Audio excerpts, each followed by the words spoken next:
ఈరోజు వినాయక చవితి మూడో రోజు గణేష నిమజ్జనానికి తిరుపతిలోని వినాయక సాగర్కి రావడం జరిగింది. ఇక్కడ చాలా వినాయకుళ్ళు తీసుకొస్తున్నారు. దాదాపు 250 వినాయకుల్ని నిమజ్జనం చేయడానికి భారీ ఏర్పాట్లు చేశారు.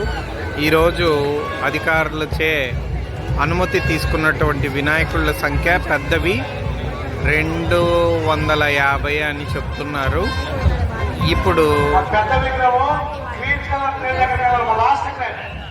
చూడండి, వినాయకుళ్ళు మనం క్రేన్ల సహాయంతో పైకి లేపుతున్నారు. వినాయక నిమజ్జనం అంటే వినాయక స్వామివారు మన భూమిలో మనము కొలువు చేయటువంటి ప్రథమ దేవుడు.